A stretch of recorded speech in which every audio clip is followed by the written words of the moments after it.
Hello friends, welcome to my channel tricky Najma education. आपका बहुत बहुत स्वागत है आपके अपने चैनल ट्रिकी नजमा एजुकेशन में, और आपका बहुत बहुत धन्यवाद आपके अपने चैनल ट्रिकी नजमा एजुकेशन के साथ जुड़ने के लिए।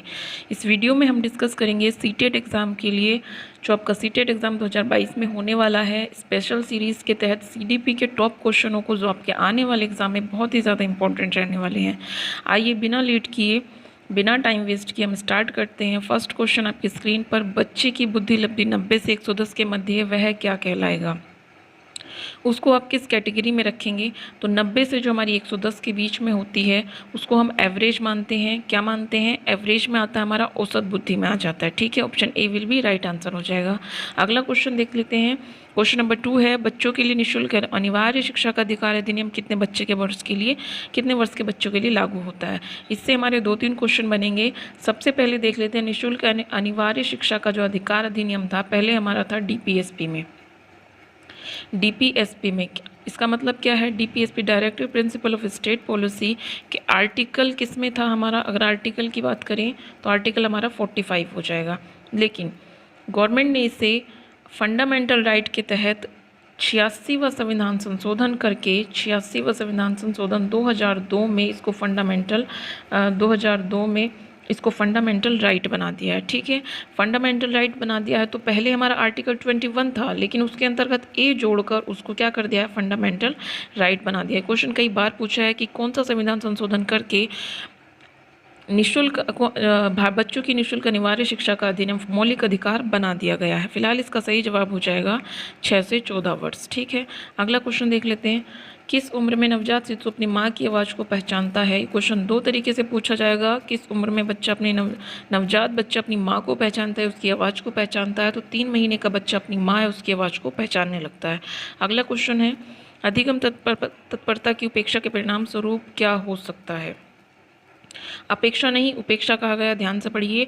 अधिगम तत्परता की उपेक्षा के परिणाम स्वरूप क्या हो सकता है? विकास होगा, परिपक्वता होगी, सुधार होगा, ये तो कभी नहीं होंगे, लेकिन कुंठा हमारी जरूर आ जाती है। ठीक है, अगला क्वेश्चन है, निम्न में से कौन सा अनुसंधान प्रकार मौजूदा स्थितियों को सुधारने पर केंद्रित है? यानी मौजूदा स्थिति को सुधारने के लिए आपका कौन सा अनुसंधान होना चाहिए? तो मौजूदा स्थितियों को सुधारने के लिए हमारा क्रियात्मक अनुसंधान, इसको हम बोलते हैं एक्शन रिसर्च। क्या बोलते हैं? Action research. एक्शन रिसर्च भी हम इसको बोलते हैं। इसमें क्या होता है? स्टूडेंट्स यानी बच्चों की क्या होता है, समस्याओं को समझा जाता है, उसको देखा जाता है, उसका सॉल्यूशन किया जाता है। आगे देख लेते हैं, जब बच्चे समूह में खेल भाग लेते हैं तो बच्चे निम्न में से क्या सीखते हैं? जब बच्चे सामूहिक रूप से इकट्ठा होते हैं तो उनमें प्रतिस्पर्धा भी आती है, सहयोग भी होता है, संघर्ष भी होता है, सभी होते हैं। Option D will be right answer. आपस में बच्चे झगड़ा भी कर जाते हैं और एक दूसरे की सहयोग की भावना भी उनमें देखने को मिलती है। अगला क्वेश्चन है, इनमें से कौन सा कारक अधिगम को अभिप्रेरित करने वाला है?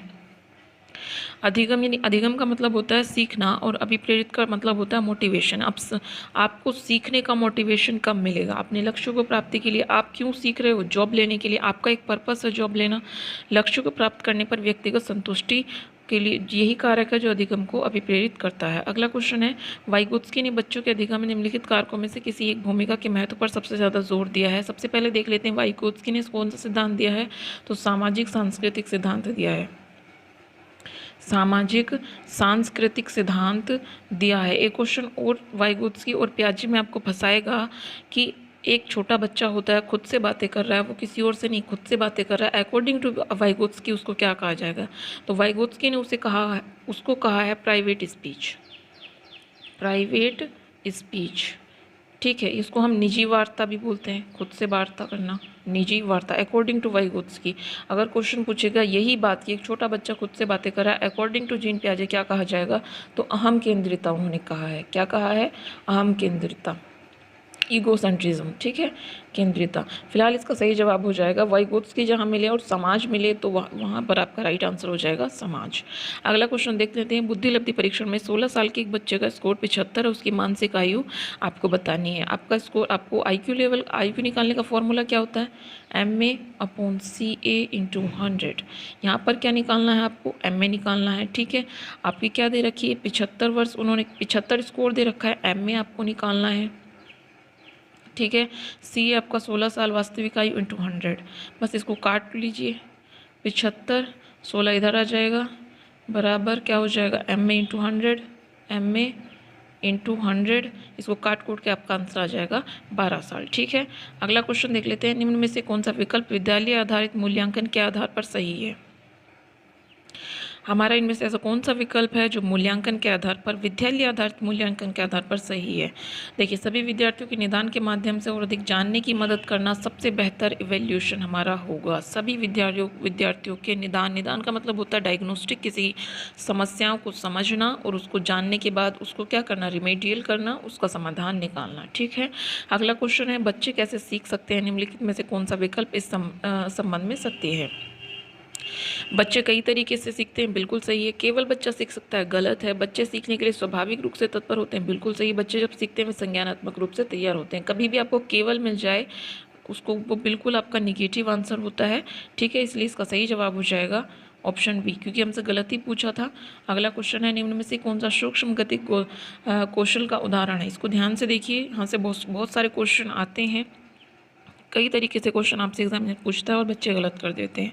देख लेते हैं, सूक्ष्म गतिक कौशल हमारे दो होते हैं। पहला सूक्ष्म गतिक कौशल, दूसरा होता है सकल गतिक कौशल। सूक्ष्म गतिक कौशल में क्या होता है, जो हम हमारे बॉडी के पार्ट्स होते हैं, हम छोटी छोटी चीज़ों का, जैसे उंगलियों का इस्तेमाल करना, पूरी बॉडी का जहाँ पर इस्तेमाल नहीं करते हैं, पर्टिकुलर एक, जैसे उंगलियों का इस्तेमाल करना, होठ का इस्तेमाल करना, पैर की उंगली का इस्तेमाल करना, तो सूक्ष्म गतिक कौशल हमारा वो कहलाता। बाकी सकल में हमारा पूरा ओवरऑल हमारी पूरी बॉडी एक्टिव रहती है, जैसे कूदना हो गया, दौड़ना हो गया, चढ़ना, पूरी बॉडी के थ्रू। ऐसा नहीं है कि आप एक पैर से कूद जाएंगे, एक पैर से चढ़ जाएंगे, पूरी बॉडी आपकी एक्टिव रहती है सकल में। लेकिन सूक्ष्म गतिक कौशल में हमारी पूरी बॉडी एक्टिव ना रहकर आपका जैसे हाथ की उंगली हो गई, आपके होठ हो गई, कोई एक पार्ट्स, ठीक है, वो वहाँ पर एक्टिव रहता है। जैसे इसका सही जवाब हो जाएगा लिखना। लिखेंगे आप उंगलियों से ही ना। ठीक है, अगला क्वेश्चन देख लेते हैं। किसने सबसे पहले बुद्धि परीक्षण का निर्माण किया था? किसने किया था? अल्फ्रेड बिने ने। और कब किया था? 1905 में। एक क्वेश्चन यहाँ से पूछेगा कि मानसिक आयु के जनकदाता किसे कहा जाता है, तो वो भी अल्फ्रेड बिने सही हो जाएगा। अगला क्वेश्चन देखते हैं। एक विकलांग बच्चा पहली बार विद्यालय आता है तो एक शिक्षक को निम्नलिखित में से क्या करना चाहिए? उसकी विकलांगता के अनुसार उसे किस विशेष स्कूल में भेजना चाहिए? बिल्कुल गलत है। उसको बहुत गिल्टी फील होगा, अन्य छात्रों से दूर नहीं। सबसे पहले एक प्रवेश परीक्षा का संचालन नहीं, उसको एक मिनट पूरा देख लेते हैं। यहाँ पर सहयोग योजना विकसित करने के लिए बच्चों के अभिभावकों से बात करनी चाहिए, उनको भी सहयोग की भावना उनको नज़र आनी चाहिए। ठीक है, निम्नलिखित विकल्पों में से कौन सा विकल्प एक बच्चे की सामाजिक मनोवैज्ञानिक आवश्यकताओं से संबंधित नहीं है?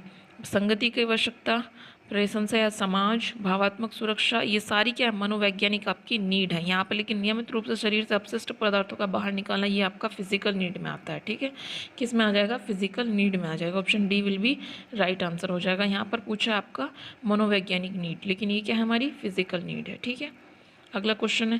क्वेश्चन इतने ही थे, क्वेश्चन बहुत अच्छे थे। आपका स्कोर कितना रहा कमेंट करके ज़रूर बताइए। हमारे चैनल चिकी नजमा एजुकेशन को ज़रूर सब्सक्राइब कीजिए और वीडियो को लाइक ज़रूर कीजिएगा, बेल आइकन को प्रेस कर लीजिए। मिलते हैं नेक्स्ट वीडियो में। सभी को जय हिंद, वंदे मातरम।